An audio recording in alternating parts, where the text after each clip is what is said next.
Hello, you're tuning in to Nightline with me, Raymond Goh. The headlines.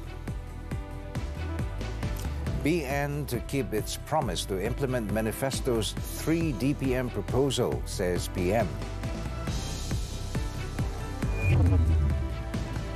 And GPS to only consider forming alliance with political parties on election night.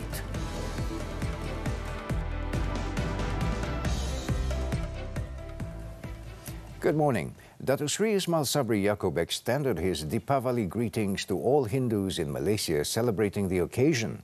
The Prime Minister, in his Facebook posting on Sunday, also expressed his wish that the Festival of Lights will bring further unity, tighten the bond and harmony among the Malaysian family. He also hoped that this year's Deepavali will be celebrated joyously with beloved family and friends.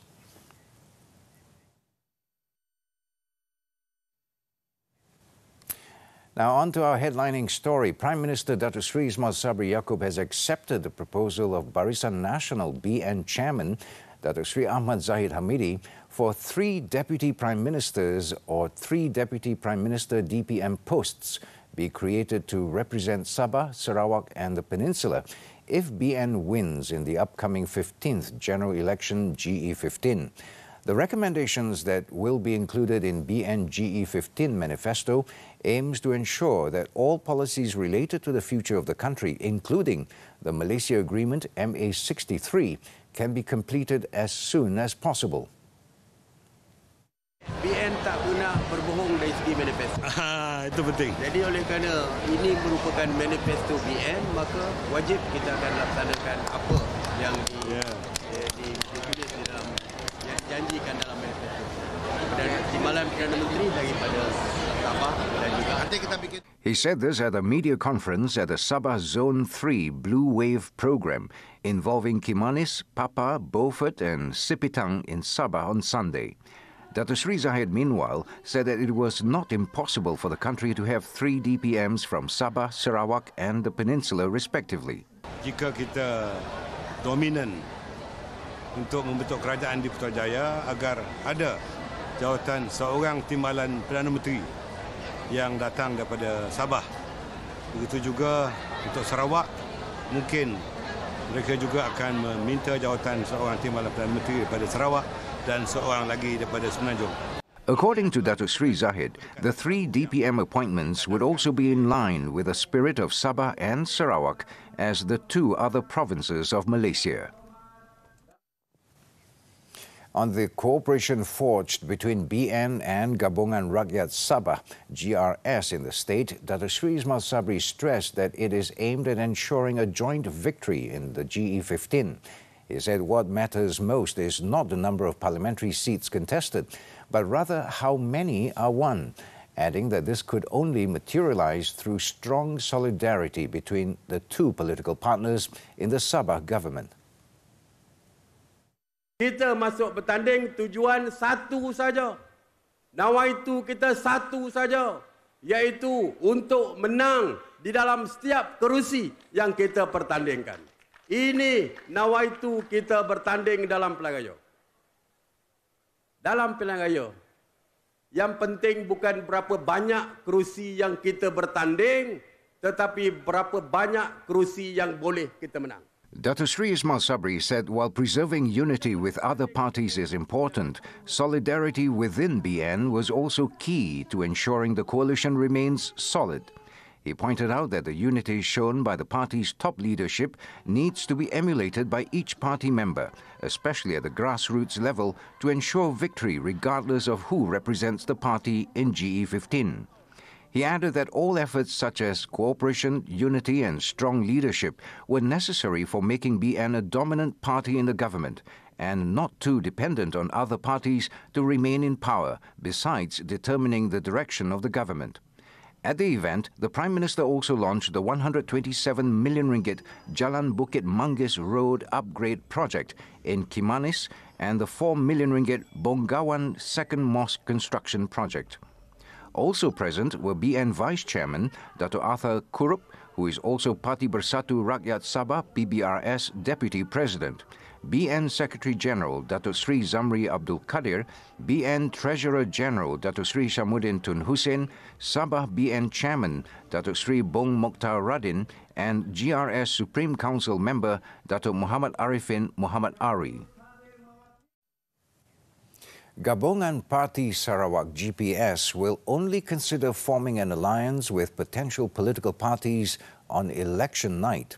Its Supreme Council member Datuk Sri Dr. Sim Kui Hian said this is the coalition's stand as it wants to ensure that Malaysia can form a stable government post-GE15 and the recovery of the country's economy can be carried out smoothly. Datuk Sri Dr. Sim said the three-time change of Prime Minister and ruling government has caused instability in the country and the economy, affecting consumer confidence. He said at the moment there is no good enough reason for GPS to determine which political parties it will work with, as the GE15 process has not yet begun. On the night election, we will see who win, to negotiate. It's no point to say that you are working with this party, you are working in that party don't win. You want to negotiate with someone that you don't win, how to negotiate? So that's why on the night of election, the telephone make sure has battery, because it's so important, everybody is going to call. He said this to reporters after witnessing the SUPP OPA and Tanjung Datu Branch Committee joint installation ceremony in Lundu, Sarawak on Sunday.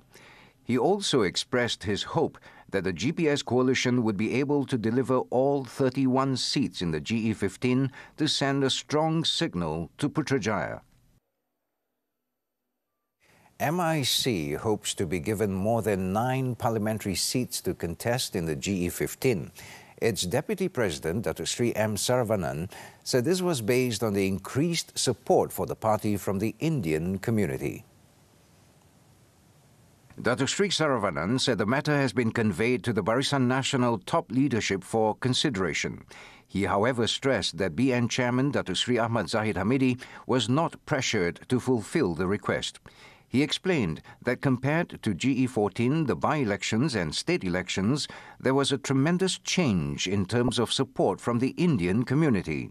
Datuk Sri Saravanan also said from 10% in GE14, support rose to almost 37% during the Cameron Highlands by-election and later the state elections, adding that he is confident that it will increase in GE15.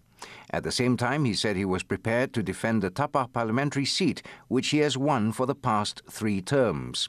Earlier, MIC President Tan Sri S.A. Vigneswaran was reported to have said that the party would contest in all its traditional seats in GE15, namely 9 parliamentary seats and 18 state seats.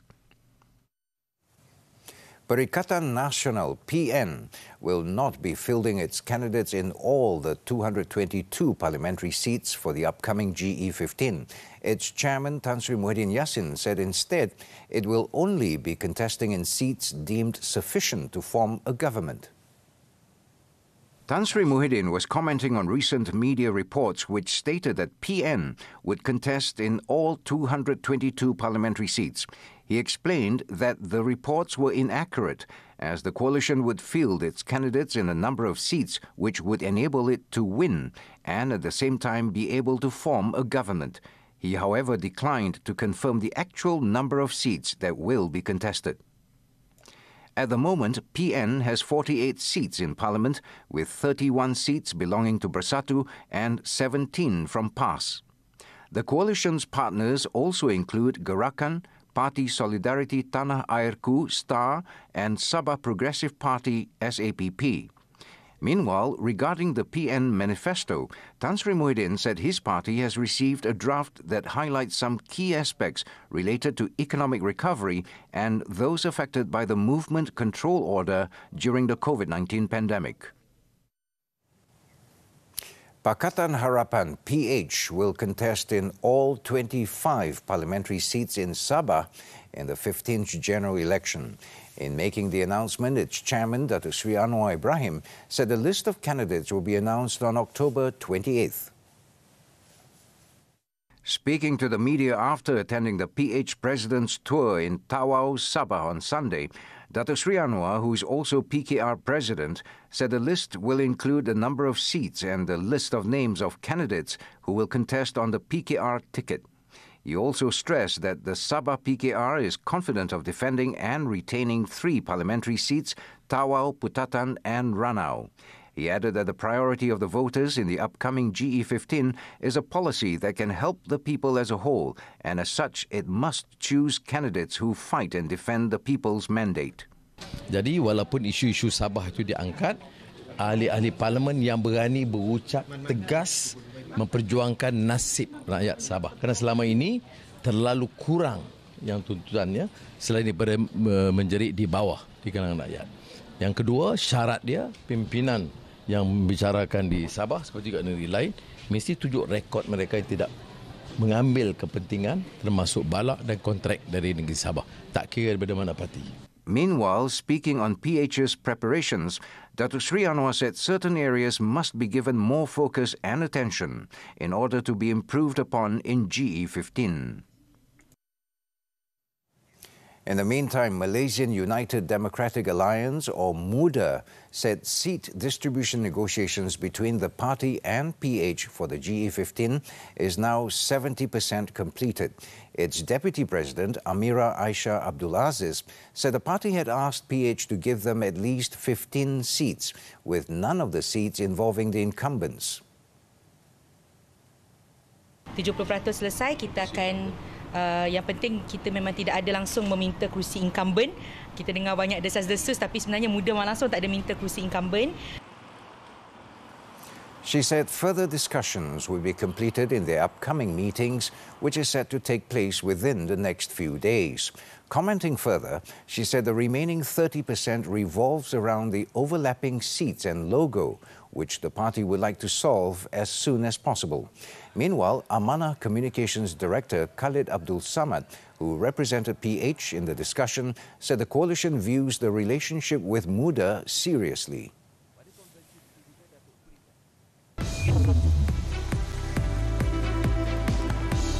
China's Xi secures historic third term in office. News from the foreign front when Nightline returns.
On to the foreign front now. Xi Jinping secured a historic third term as China's leader on Sunday and introduced a new top governing body stacked with his closest Communist Party allies, cementing his position as the nation's most powerful leader since Mao Zedong.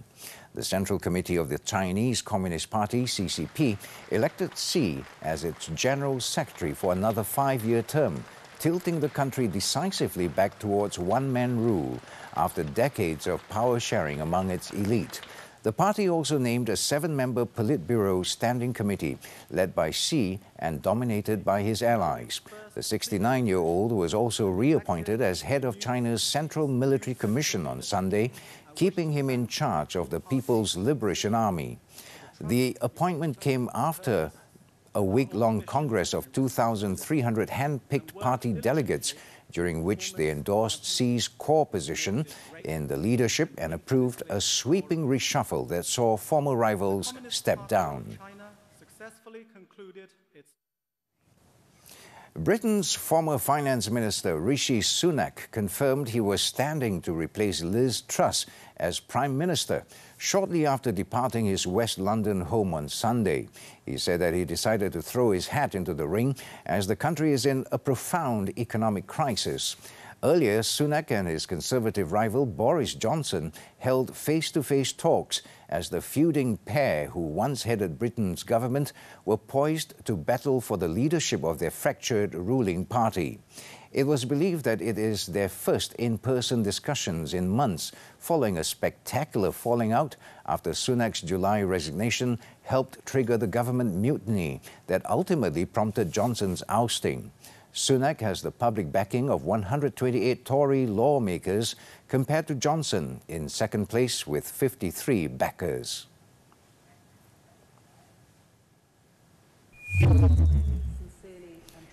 Meanwhile, Cabinet member Penny Mordaunt on Sunday said she was staying in the race to become Prime Minister, despite trailing rivals Rishi Sunak and Boris Johnson in the number of declared backers, dismissing a report that she had discussed a deal with Johnson.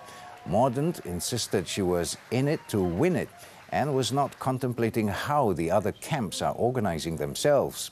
Mordaunt, who backed Liz Truss in the last leadership race after she failed to make the final two, said she was a halfway house between Sunak and the outgoing Prime Minister and that she was best placed to unite the party.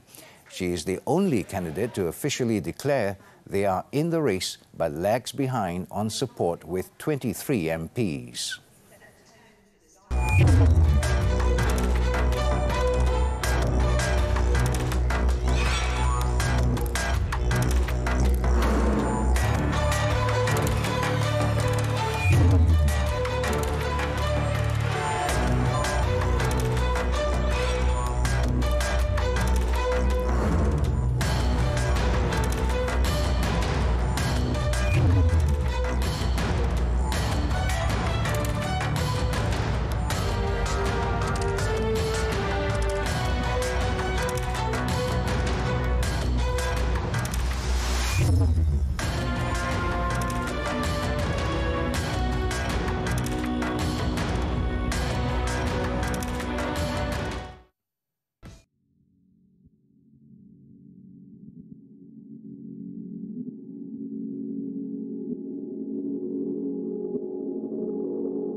Sports MotoGP, the Petronas Malaysian Grand Prix.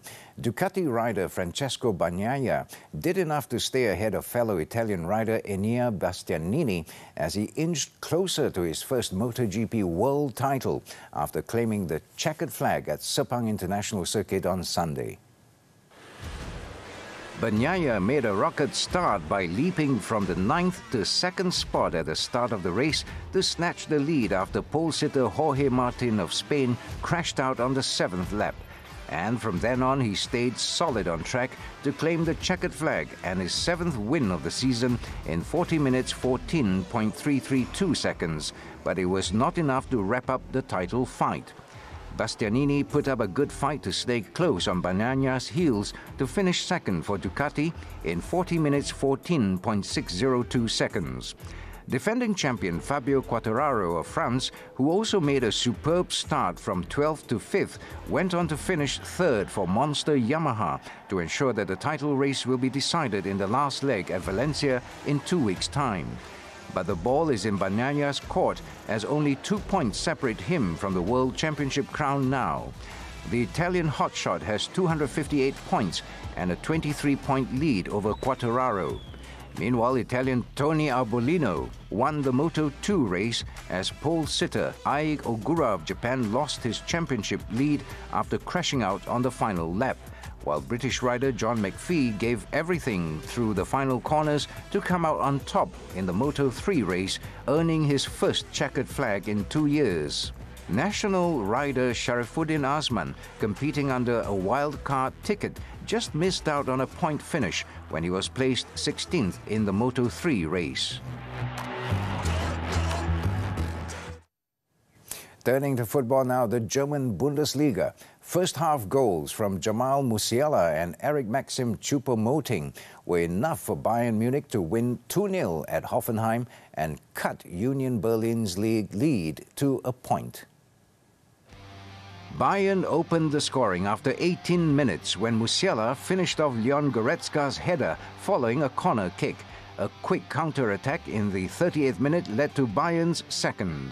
Joshua Kimmich intercepted a pass and found Choupo-Moting, who then teamed up with Serge Gnabry before smashing the ball home. The home side had several chances to extend their lead in the second half, but the 2-0 scoreline remained till the final whistle, giving Bayern the much-needed 3 points. With a win, Bayern cut Union's lead to only 1 point, garnering 22 points after 11 matches.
Tomorrow and win the race. What can immersive technology do to help reshape people's lives? The answer when Nightline returns.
Welcome back. Immersive technology, also known as extended reality or XR, is a new frontier that is booming and reshaping every aspect of people's lives. Due to this, it is important for the education sector to recognize the importance of immersive learning to give students new knowledge and skill sets needed to boost their marketability in tomorrow's world. Hakim Azman reports. XR, which is an umbrella term that includes virtual reality VR, augmented reality AR, and a mixed reality MR, is becoming more and more mainstream. Simply put, the technology blends virtual elements with the physical world or allows a person to be placed in a simulated environment like Instagram filters or VR games. The extended reality platform basically defines in terms of the scale. It introduces a different sense of scale, a different experience in a virtual space. So rather than seeing usually what they usually see on screen or on 2D platforms, they're seeing it all around them. So that's a huge difference. Yeah, for students, we have to adapt new ways of doing things based on technology because we are limited in terms of geographical locations and things like that. So we can't travel due to all these limitations. But a lot has changed after that, you know. So now it's become the new type of classroom where hybridization of teaching and learning has become the norm. In fact, immersive experiences are now in high demand in various industries and sectors such as entertainment, travel, health, manufacturing, retail, and many more. For instance, people could try clothes in a virtual shopping mall or visit museums and art galleries without leaving the comfort of their home. Immersive technology could also be used to help people overcome their phobias or train medical students to perform surgery. According to a report by PricewaterhouseCoopers, VR and AR have the potential to boost the global economy by $1.5 trillion by 2030. Malaysian Society for Higher Education Policy and Research Development is also of the view that the immersive learning could reinvent higher education and shape students for the better. Learning can be amazing with these new technologies. We can deliver better, elevate students' experiences, and get them to create. Of course, there should always be a balance because we live in a real world. We have to be cautious of overusing tech. Ultimately, we should ask and be able to answer, what is this technology good at and what is this technology good for? Immersive learning also allows the students to envision new career pathways for themselves and then helps them develop the skills necessary to turn that vision into reality. However, the successful adoption of immersive learning in education is dependent on educators and their ability to produce relevant teaching content that is applicable in the workforce and industry. With people's work and personal lives increasingly moving to digital environments, it's only natural for education to embrace immersive learning so that graduates are future-ready. This, as immersive technologies will unlock new opportunities for people, communities, and businesses. Hakim Azman, TV3. This has been Nightline. We leave you now with visuals of Deepavali preparations in India. With that, I'm Raymond Goh. Thank you for your company. And for those of you who are celebrating the Festival of Lights, here's wishing you from all of us, Happy Deepavali.